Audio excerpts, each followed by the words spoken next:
Hello all, welcome to Krishna designs. ನಾನು ಇವತ್ತಿಲ್ಲಿ ಏನು ತೋರಿಸ್ತಾ ಇದ್ದೀನಿ ಅಂದರೆ princess cut blouse back part ಮತ್ತು ಫ್ರಂಟ್ ಪಾರ್ಟನ್ನು ಡ್ರಾಫ್ಟಿಂಗ್ ಮಾಡೋದು. ಬ್ಯಾಕ್ ಪಾರ್ಟು ಬೋಟ್ ನೆಕ್ ಇದಾಗಿದೆ. ನೀವು ಗಮನ ಇಟ್ಕೊಂಡು ನೋಡಿದ್ರೆ ನೀವು ಕೂಡ ಕಲ್ಕೋಬೋದು. ಹಾಗೆಯೇ ಇವತ್ತು ನಾನು ಮಾತಾಡ್ತಾ ಇರೋ ವಿಷಯ ಏನಂತಂದರೆ, ಹೌಸ್ ವೈಫ್ ಆಗೋದು ಒಳ್ಳೆಯದಾ ಅಥವಾ ವರ್ಕಿಂಗ್ ವುಮನ್ ಆಗೋದು ಒಳ್ಳೆಯದಾ? ನಾವಂತರೂ ಮಿಡಲ್ ಇದ್ದೀವಲ್ಲ, ಮನೆಯಲ್ಲೇ ಕೆಲಸ ಮಾಡಿಕೊಂಡು ಮನೆಯಲ್ಲೇ ಹೊಲಿಗೆ ಹೊಲ್ಕೊಂಡು ಇತ್ತಾಗ ಕಮಾಯಿನೂ ಮಾಡ್ತೀವಿ, ಹಾಗೆಯೇ ಮನೆಯೂ ನೋಡ್ಕೊಳ್ತೀವಿ. ಸೊ ಯಾವುದು ಒಳ್ಳೆಯದು ಅಂತ ನಿಮ್ಗೇನು ಅನಿಸುತ್ತೆ ಅನ್ನೋದನ್ನು ಕಮೆಂಟ್ ಮಾಡಿ. ಹಾಗೆಯೇ ನನಗೆ ಅನಿಸೋದನ್ನು ನಾನಿಲ್ಲಿ ಹೇಳ್ತಾ ಇದ್ದೀನಿ. ನಿಮ್ಗೆ ಯಾವುದು ಇಷ್ಟ ಆಗುತ್ತೋ ಅದನ್ನು ಕಮೆಂಟ್ ಮಾಡಿ ತಿಳಿಸಿ. ನಡೀರಿ ಟಾಪಿಕಿಗೆ ಹೋಗೋಣ. ಇವತ್ತಿನ ಬಹಳ ಜನ ಮಹಿಳೆಯರ ಮನಸ್ಸಿನಲ್ಲಿರೋ ಪ್ರಶ್ನೆ, ಹೌಸ್ ವೈಫ್ ಆಗಿರೋದು ಒಳ್ಳೆಯದಾ ಅಥವಾ ವರ್ಕಿಂಗ್ ವುಮನ್ ಆಗಿರೋದು ಒಳ್ಳೆಯದಾ? ಇತ್ತೀಚಿನ ದಿನಗಳಲ್ಲಿ ಅನೇಕ ಮಹಿಳೆಯರು ಈ ಪ್ರಶ್ನೆಗೆ ಉತ್ತರ ಹುಡುಕ್ತಾ ಇರ್ತಾರೆ. ಕೆಲವೊಬ್ಬರು ಮನೆಯಲ್ಲೇ ಇದ್ದು ಕುಟುಂಬವನ್ನು ನೋಡಿಕೊಂಡು, ಇನ್ನು ಕೆಲವರು ಹೊರಗಡೆ ಕೆಲಸ ಮಾಡಿ ಹಣ ಸಂಪಾದಿಸ್ತಾರೆ. ಆದರೆ ನಿಜವಾಗಿಯೂ ಯಾವುದು ಉತ್ತಮ? ಈ ವಿಡಿಯೋದಲ್ಲಿ ಹೌಸ್ ವೈಫ್ ಮತ್ತು ವರ್ಕಿಂಗ್ ವುಮನ್ ಎರಡರ ಲಾಭ ನಷ್ಟಗಳನ್ನು ತಿಳಿದುಕೊಳ್ಳೋಣಂತ. ಕೊನೆಯಲ್ಲಿ ಯಾವ ಆಯ್ಕೆ ನಿಮಗೆ ಸೂಕ್ತ ಎಂಬುದನ್ನು ತಿಳಿದುಕೊಳ್ಬಹುದು. ಫಸ್ಟ್ ಒನ್ನು, ಹೌಸ್ ವೈಫ್ ಯಾರು? ನಾವು ಹೌಸ್ ವೈಫ್ ಬಗ್ಗೆ ತಿಳ್ಕೊಬೇಕಂದ್ರೆ, ಮನೆಯ ಜವಾಬ್ದಾರಿಗಳನ್ನು ನಿರ್ವಹಿಸುವ ಮಹಿಳೆ ಆಗಿರ್ತಾಳೆ. ಬೆಳಿಗ್ಗೆ ಎದ್ದ ತಕ್ಷಣದಿಂದ ರಾತ್ರಿ ಮಲಗೋವರೆಗೂ ಅವರ ಕೆಲಸ ಮುಗಿಯೋದೇ ಇಲ್ಲ. ಅಡುಗೆ ಮಾಡೋದು, ಮಕ್ಕಳನ್ನು ನೋಡ್ಕೊಳ್ಳೋದು, ಮನೆ ಸ್ವಚ್ಛತೆ ಮಾಡೋದು, ಕುಟುಂಬದ ಸದಸ್ಯರ ಕಾಳಜಿ ಮಾಡೋದು, ಹಿರಿಯರ ಆರೈಕೆ ಮಾಡೋದು, ಹೀಗೆ ಎಲ್ಲವೂ ಹೌಸ್ ವೈಫ್ನ ಜವಾಬ್ದಾರಿಗಳಾಗಿರುತ್ತವೆ. ಆದರೆ ದುರದೃಷ್ಟವತ್ ಏನಂದರೆ, ಕೆಲವೊಬ್ಬರು ಹೌಸ್ ವೈಫ್ ಏನೂ ಕೆಲಸ ಮಾಡೋದಿಲ್ಲ ಅಂತ ಭಾವಿಸ್ತಾರೆ. ಆದರೆ ನಿಜವಾಗಿ ನೋಡಿದ್ರೆ ಹೌಸ್ ವೈಫ್ ಒಂದು ಫುಲ್ ಟೈಮ್ ಜಾಬ್ ಆಗಿರುತ್ತೆ. ಹೌಸ್ ವೈಫ್ ಆಗಿರೋದ್ರಿಂದ ಏನೇನು ಪ್ರಾಫಿಟ್ ಇದೆ ಅನ್ನೋದನ್ನು ತಿಳ್ಕೊಳ್ಳೋಣ. ನಂಬರ್ 1 ಏನಂದರೆ, ಕುಟುಂಬಕ್ಕೆ ನಾವು ಹೆಚ್ಚು ಸಮಯವನ್ನು ಕೊಟ್ಕೊಳ್ಬೋದು. ಮಕ್ಕಳ ಬೆಳವಣಿಗೆಯನ್ನು ನೋಡ್ಕೊಳ್ಬೋದು. ಹತ್ತಿರದಿಂದ ಮಕ್ಕಳ ಆಗು ಹೋಗುಗಳನ್ನು ಕಾಣಬಹುದು. ಅವರ ಓದು, ಆರೋಗ್ಯ, ಅಭ್ಯಾಸಗಳ ಮೇಲೆ ನಾವು ಗಮನ ಕೊಡ್ಬೋದು. ಹಾಗೆಯೇ ಮನೆಯಲ್ಲಿ ಶಾಂತಿಯನ್ನು ಕಾಪಾಡ್ಕೊಳ್ಬೋದು. ಮನೆಯ ವ್ಯವಸ್ಥೆ ಚೆನ್ನಾಗಿರುತ್ತೆ. ಎಲ್ಲರೂ ಸಮಯಕ್ಕೆ ಸರಿಯಾಗಿ ಊಟ ಮಾಡ್ತಾರೆ, ಆರೈಕೆ ಪಡೆಯುತ್ತಾರೆ. ಆಮೇಲೆ ಒತ್ತಡ ಕೂಡ ಕಡಿಮೆ ಇರುತ್ತೆ. ಕಂಪೇರಿಸನ್ ಮಾಡಿದ್ರೆ, ಹೊರಗಡೆ ಹೋಗಿ ಕೆಲಸ ಮಾಡಿ ಮತ್ತೆ ಮನೆಗೆ ಬಂದು ಕೆಲಸ ಮಾಡ್ತಿರ್ತಾರಲ್ಲ, ಅವರಿಗೆ ಕಂಪೇರ್ ಮಾಡಿದ್ರೆ ಮನೆಯಲ್ಲಿ ಕೆಲಸ ಮಾಡೋರಿಗೆ ಸ್ವಲ್ಪ ಒತ್ತಡ ಕಡಿಮೆ ಇರುತ್ತೆ. ಮಕ್ಕಳ ಜೊತೆ ಉತ್ತಮ ಬಾಂಧವ್ಯವನ್ನು ಹೊಂದಬಹುದು. ಮಕ್ಕಳಿಗೆ ತಾಯಿ ಜೊತೆ ಹೆಚ್ಚು ಸಮಯ ಸಿಗುತ್ತೆ. ಸ್ವಂತ ಆಸಕ್ತಿಗಳಿಗೆ ಸಮಯ ಕೊಡ್ಬೋದು. ಹೊಲಿಗೆ, ಅಡುಗೆ, ಏನಾದರೂ ಕ್ರಿಯೇಟಿವಿಟಿ ಇರೋದು, ಯೂಟ್ಯೂಬ್ ಮಾಡೋದು, ಸೋಷಿಯಲ್ ಮೀಡಿಯಾದಲ್ಲಿ ನಮ್ಮನ್ನು ನಾವು ತೊಡಗಿಸ್ಕೋಬೋದು. ಈ ಥರ ನಾವು ಏನು ಬೇಕೋ ಅದನ್ನು ನಮ್ಮನ್ನು ನಾವು ಇಂಪ್ರೂವ್ ಮಾಡ್ಕೊಳ್ಳೋಕ್ಕೆ ಹೆಚ್ಚು ಟೈಮ್ ಸಿಗುತ್ತೆ. ಹಾಗೆಯೇ ಇನ್ನು ನೋಡೋದು ಅಂದರೆ, ಹೌಸ್ ವೈಫ್ಗೆ ಇರುವ ಸವಾಲುಗಳೇನು ಅಂತ. ಸವಾಲುಗಳಲ್ಲಿ ಆರ್ಥಿಕ ಸ್ವಾತಂತ್ರ್ಯದ ಕೊರತೆ ಇರುತ್ತೆ. ಪ್ರತಿ ಖರ್ಚಿಗೂ ಕೂಡ ಇತರರ ಮೇಲೆ ಅವಲಂಬಿಸಬೇಕಾಗುತ್ತೆ. ತನ್ನ ಗುರುತಿರಲ್ಲ, ಗುರುತಿಸುವಿಕೆಯ ಕೊರತೆ ಆಗಿರುತ್ತೆ.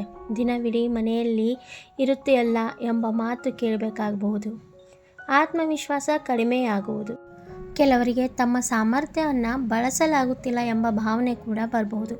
ಒಂಟಿತನ ಕಾಡ್ಬೋದು. ಮನೆಯಲ್ಲೇ ಇರೋದ್ರಿಂದ ಬೇಸರ ಕೂಡ ಆಗಬಹುದು.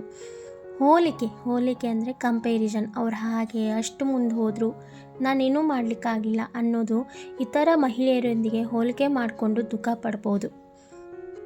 ಸೊ ಇದಾಗಿತ್ತು ಹೌಸ್ ವೈಫ್ಗಳ ಮನೆಯಲ್ಲಿ ಇರೋದ್ರಿಂದ ಏನೇನು ಲಾಭ ಮತ್ತು ನಷ್ಟ ಅನ್ನೋದು. ಇನ್ನು ನಡೀರಿ ವರ್ಕಿಂಗ್ ವಿಮೆನ್ ಆಗೋದ್ರಿಂದ ಏನೇನು ಪ್ರಾಫಿಟ್ ಇದೆ ಅಂತ ನೋಡೋಣಂತ.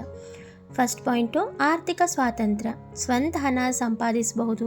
ಯಾರ ಕಡೆಯೂ ದುಡ್ಡು ಇಸ್ಕೊಳ್ಳದೆ ತಮ್ಮ ಖರ್ಚುಗಳನ್ನು ತಾವು ನಿರ್ವಹಿಸ್ಕೊಳ್ಬೋದು. ಸೆಕೆಂಡ್ ಪಾಯಿಂಟು, ಆತ್ಮವಿಶ್ವಾಸ. ತಮ್ಮ ಪರಿಶ್ರಮದಿಂದ ಸಾಧನೆಯನ್ನು ಮಾಡಿಕೊಳ್ಬಹುದು. ಥರ್ಡ್ ಪಾಯಿಂಟು, ಹೊಸ ಅನುಭವಗಳು. ಹೊಸ ಜನರನ್ನು ಭೇಟಿಯಾಗಬಹುದು, ಹೊಸದನ್ನು ಕಲಿಬಹುದು. ಕುಟುಂಬಕ್ಕೆ ಸಹಾಯ. ಫೋರ್ತ್ ಪಾಯಿಂಟ್ ಏನಂದರೆ, ಮನೆಯ ಖರ್ಚಿನಲ್ಲಿ ನಾವು ಕೂಡ ನೆರವಾಗಬಹುದು.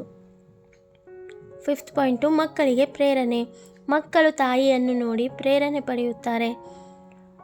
ಹಾಗೆಯೇ ಇಲ್ಲಿ ನಮಗೆ ವರ್ಕಿಂಗ್ ವುಮನ್ಗೆ ಏನೇನು ಕ್ವಶನ್ಸ್ ಇರುತ್ತೆ ಅಂದರೆ, ಸವಾಲುಗಳು ಏನೇನು ಎದುರಿಸಬಹುದು ಅನ್ನೋದ್ರ ಬಗ್ಗೆ ನೋಡ್ಕೊಳ್ಳೋಣಂತ. ಸಮಯದ ಕೊರತೆ. ಮನೆ ಮತ್ತು ಕೆಲಸ ಎರಡನ್ನೂ ನಿರ್ವಹಿಸಬೇಕಲ್ಲ. ಸೊ ಮನೆಯಲ್ಲೂ ಆಗಲ್ಲ. ಹೊರಗಡೆ ಹೋಗಿ ಬಂದ ಟೆನ್ಷನ್ನಲ್ಲಿ ಮನೆಯಲ್ಲಿ ಸ್ವಲ್ಪ ಚಿಡ್ಚಿಡಾಪನ ಆಗಬಹುದು. ಕೆಲಸದಲ್ಲಿ ಕೊರತೆ ಆಗ್ಬೋದು. ಹಾಗೆಯೇ ದೈಹಿಕ ಆಯಾಸ ಆಗ್ಬೋದು. ಕೆಲಸದ ನಂತರ ಮನೆಯ ಕೆಲಸನೂ ಮಾಡಬೇಕಾಗುತ್ತೆ. ಸೊ ರೆಸ್ಟ್ ಅನ್ನೋದು ಸಿಗಲ್ಲ. ಹಾಗೆಯೇ ಥರ್ಡ್ ಪಾಯಿಂಟು, ಒತ್ತಡ. ಡೆಡ್ಲೈನು, ಟಾರ್ಗೆಟು, ಆಫೀಸ್ ಪ್ರೆಷರು ಇರಬಹುದು. ಈ ಥರ ನೋಡ್ಕೋತ ಹೋದರೆ ಮನೆಯಲ್ಲಿರೋರ್ಗಿಂತಲೂ ಹೊರಗಡೆ ಕೆಲಸ ಮಾಡಿ ಬರೋರಿಗೆ ಜಾಸ್ತಿನೇ ಪ್ರೆಷರ್ ಇರುತ್ತೆ. ಮಕ್ಕಳಿಗೆ ಸಹಾಯ ಕಡಿಮೆ ಮಾಡೋದು ಅಂದರೆ ಕೆಲವೊಮ್ಮೆ ಮಕ್ಕಳೊಂದಿಗೆ ಹೆಚ್ಚು ಸಮಯ ಕಳೆಯಲು ಸಾಧ್ಯ ಆಗಲ್ಲ. ಅವ್ರ ಸ್ಕೂಲ್ ವರ್ಕು ಅಥವಾ ತಮ್ಮದು ಏನಾದರೂ ಅವರು ಶೇರ್ ಮಾಡ್ಕೋಬೇಕಂದ್ರೆ ಮಕ್ಕಳ ಜೊತೆ ಇರೋಕ್ಕಾಗಲ್ಲ. ಇವೆಲ್ಲ ಏನಾಗುತ್ತೆ, ವರ್ಕಿಂಗ್ ವುಮನ್ಸ್ಗೆ ಬರುವಂಥ ಪ್ರಾಬ್ಲಮ್ಸ್ ಆಗುತ್ತೆ. ಇನ್ನು ಟೇಲರ್ಸ್ ಮತ್ತು ಹೋಮ್ ಮೇಕರ್ಸ್ಗೆ ವಿಶೇಷ ಸಂದೇಶ ಏನಂತಂದರೆ, ನೀವು ಹೊಲಿಗೆ ಬಲ್ಲವರಾಗಿದ್ದರೆ ಪೂರ್ಣ ಸಮಯ ಹೌಸ್ ವೈಫ್ ಆಗಿರಬೇಕೆಂದೇನಿಲ್ಲ. ಹೊರಗೆ ಫುಲ್ ಟೈಮ್ ಜಾಬ್ ಮಾಡಬೇಕು ಅಂತ ಇಲ್ಲ. ಮನೆಯಲ್ಲೇ ಕುಳಿತು ಟೈಲರಿಂಗ್ ಬಿಸ್ನೆಸ್ ಮಾಡಬಹುದು, ಬ್ಲೌಸ್ ಸ್ಟಿಚಿಂಗ್ ಮಾಡ್ಬೋದು, ಫಾಲ್ ಪಿಕೋ ಮಾಡ್ಬೋದು, ಡ್ರೆಸ್ ಡಿಸೈನಿಂಗ್ ಮಾಡ್ಬೋದು, ಬೂಟಿಕ್ ಕೆಲಸ ಮಾಡ್ಬೋದು, ಯೂಟ್ಯೂಬ್ ಚಾನಲ್ ಮಾಡ್ಬೋದು, ಆನ್ಲೈನ್ ಕ್ಲಾಸಸ್ಗಳನ್ನು ತಗೊಳ್ಬೋದು. ಇವೆಲ್ಲ ಉತ್ತಮ ಅವಕಾಶಗಳು. ಸ್ವಲ್ಪ ಸಮಯದಿಂದ ಆರಂಭಿಸಿ ನಿಧಾನವಾಗಿ ಬೆಳೆಯಬಹುದು. ಸೊ ನಾವಿಲ್ಲಿ ಏನು ತಿಳ್ಕೊಬೇಕಂದ್ರೆ, ಹೌಸ್ ವೈಫ್ ಆಗಿರೋದು ತಪ್ಪಲ್ಲ, ವರ್ಕಿಂಗ್ ವುಮನ್ ಆಗಿರೋದು ಕೂಡ ತಪ್ಪಲ್ಲ. ಎರಡೂ ಗೌರವಿತ ಪಾತ್ರಗಳೇ. ಮುಖ್ಯವಾದದ್ದೇನೆಂದರೆ ನಮ್ಮ ಸಂತೋಷ, ನಮ್ಮ ಆರೋಗ್ಯ, ನಮ್ಮ ಕುಟುಂಬದ ಪರಿಸ್ಥಿತಿ ಮತ್ತು ನಮ್ಮ ಕನಸುಗಳು. ಇತರರ ಜೀವನದ ಜೊತೆ ನಮ್ಮನ್ನು ನಾವು ಹೋಲಿಸ್ಕೋಬಾರ್ದು. ನಮಗೆ ಸರಿ ಹೊಂದುವ ದಾರಿಯನ್ನು ನಾವು ಆರಿಸ್ಕೊಳ್ಬೇಕು. ಈ ವಿಡಿಯೋ ನಿಮಗೆ ಇಷ್ಟ ಆದರೆ ಲೈಕ್ ಮಾಡಿ, ಶೇರ್ ಮಾಡಿ ಮತ್ತು ಚಾನಲ್ನನ್ನು ಸಬ್ಸ್ಕ್ರೈಬ್ ಮಾಡಿ. ಹಾಗೆಯೇ ನೀವು ಕೂಡ ಏನಾದರೂ ಬ್ಲೌಸ್ ಕೋರ್ಸ್ ಕಲಿಬೇಕು ಅಂತಂದರೆ ಇನ್ಸ್ಟಾಗ್ರಾಮ್ನಲ್ಲಿ ನನಗೆ ಬಂದು DM ಮಾಡಿದ್ರೆ ನಾನು ಫುಲ್ ಇನ್ಫಾರ್ಮೇಷನನ್ನು ಹಾಕ್ತೀನಿ. ಈಗಾಗಲೇ ತುಂಬ ಜನ ಬ್ಲೌಸನ್ನು ಕಲ್ತಿದ್ದಾರೆ. ಹಾಗೆಯೇ ಮನೆಯಲ್ಲಿ ಹೌಸ್ ವೈಫ್ ಆಗಿದ್ದು ಕೂಡ ಮನೆಯಲ್ಲಿನೇ ಕುಳಿತು ಹೊಲೆದು ತಮ್ಮ ಅಮೌಂಟನ್ನು ತಾವು ಗಳಿಸ್ತಾ ಇದ್ದಾರೆ. ಬೇರೆಯವರ ಹತ್ರ ಕೈಯನ್ನು ಚಾಚ್ತಾ ಇಲ್ಲ. ಸೊ ನಾವು ಒಂದು ರೀತಿಯಿಂದ ಪ್ರೌಡ್ ಫೀಲ್ ಮಾಡಬೇಕು. ನಾವು ಹೌಸ್ ವೈಫ್ ಕೂಡ ಆಗಿದ್ದೀವಿ, ಹಾಗೆಯೇ ವರ್ಕಿಂಗ್ ಕೂಡ ಆಗಿದ್ದೀವಿ. ನಾವು ಮನೆಯಿಂದ ಮಾಡೋ ಕೆಲಸದಿಂದ ಇದೇ ಹೆಲ್ಪ್ ಆಗುತ್ತೆ. ಸೊ ನೀವೇನಂತೀರಿ ಕಮೆಂಟ್ ಮಾಡಿ ತಿಳಿಸಿ. Thank you.